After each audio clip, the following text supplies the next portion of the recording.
Good morning. My name is Dan Corbin. I'm the mayor of Killeen. I'm for Congressman Bill Flores.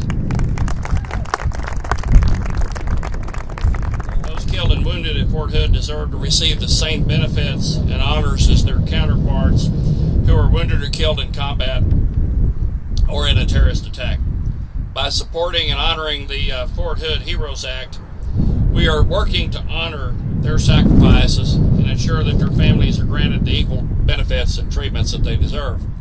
You know, ladies and gentlemen, it's good to be here at a memorial site for something like this, but we shouldn't have to be here today to fight for the benefits that those families deserve. And here's why we're here. This is why we need to make sure that we give them the proper treatment. For the 14 that were killed, Michael Grant Cahill, Major Eduardo Correvo, Staff Sergeant Justice M. DeCrow, Captain John P. Gaffney, Specialist Frederick Green, Specialist Jason Dean Hunt, Sergeant Amy Kruger, PFC Aaron Thomas Nemelka, PFC Michael Pearson, Captain Russell Seeger, Private Francesca Velez and her unborn child, Lieutenant Colonel Juanita Warman, and Specialist Cam Zong, as well as the 32 families of those individuals who were hurt during this event.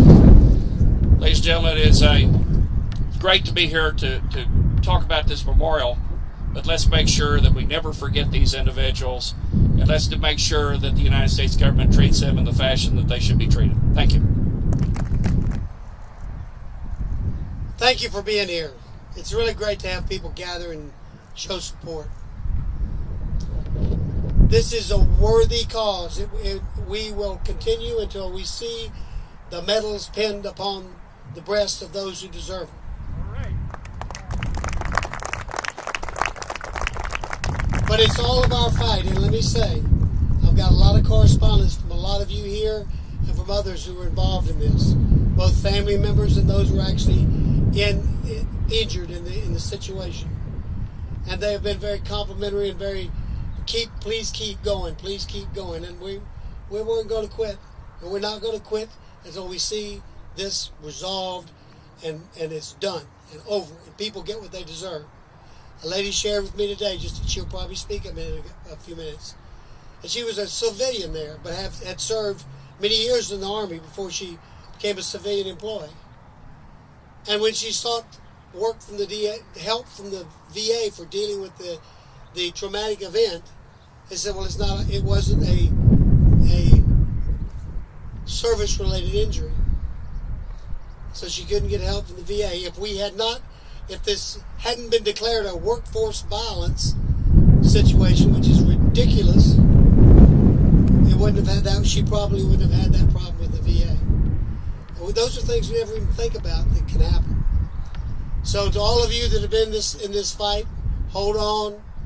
We see bright light on the horizon. God bless each and every one of you for staying in there with us. I really appreciate you. I'm sorry Roger Williams can't be here today. It's a long drive from Fort Worth for this early in the morning, but he was a good fighter on your behalf, and he joined me as a first-term congressman and got lots of names signed up so that we could make sure that we carried volume with us as we went to the vote. Thank you for being here. God bless our great country and the great place we call Fort Hood. Fairness is coming.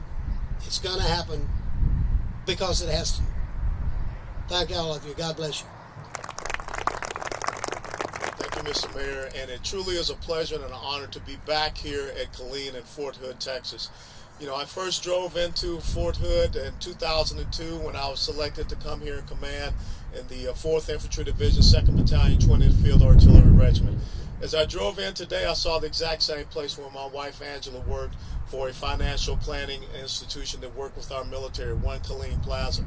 It was at Fort Hood, Texas, where my youngest daughter, Austin, learned how to ride a bicycle without the training wheels in the parking lot behind the 4th Infantry Division headquarters. And why do I share the stories of us living over there on that installation on Coleman Road?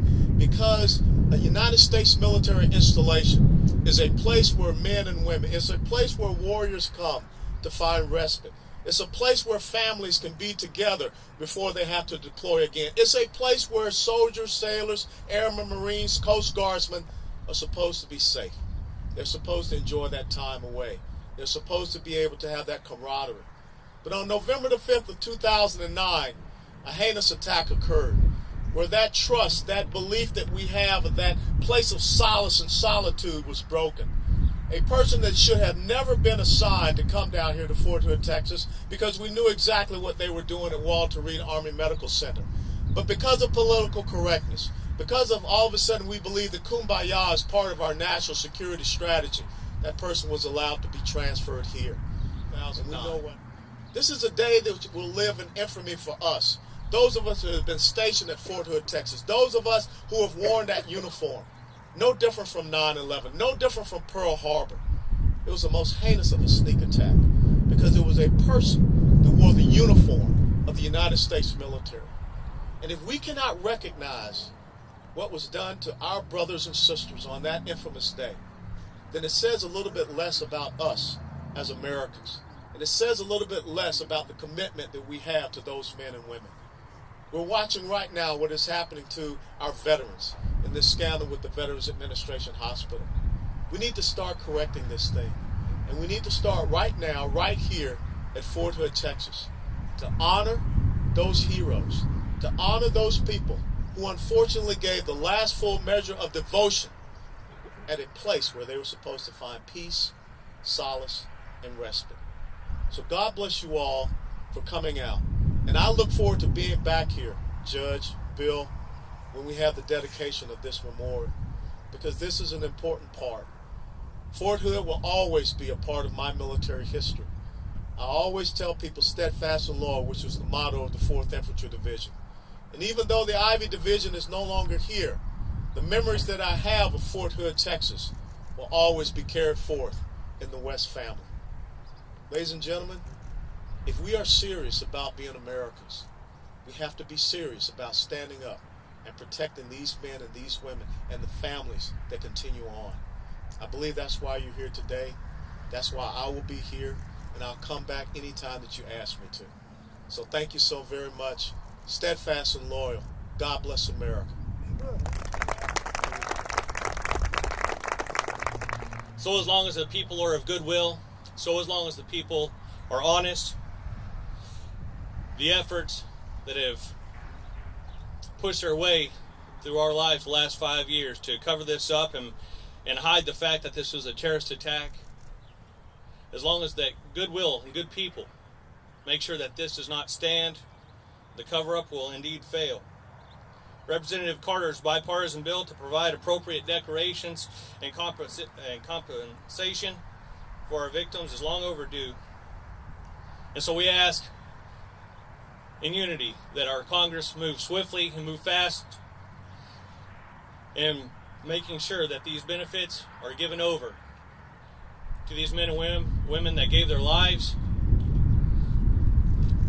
the families that lost loved ones, this community who lost soldiers, friends, and community leaders.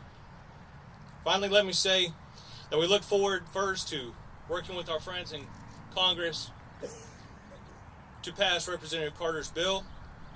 Second, to developing and passing compensation legislation so that the Fort Hood survivors are indeed treated like the 9/11 and Boston bombing survivors. And third, we the survivors and the American people are still waiting for and deserve answers and accountability from those in command. I am sure that with the leadership of Representative Congressman Carter, Representative Williams, Representative Flores, and with leaders like Colonel Allen West, we will see those come to fruition. And we'll see that indeed the government does care about its soldiers and indeed believe in the truth. I ask that you would always keep the families of the most recent events here at Fort Hood in your prayers, but also those from 5 years ago that struggle day to day with the thought of losing loved ones, brothers, sisters, aunts, uncles, co-workers. Keep them in your prayers. Although we're 5 years out from the event, the wounds that were created that day by this jihadist attack are still very present in the minds of us all. God bless you. God bless the efforts of our Congress. And may God bless the USA.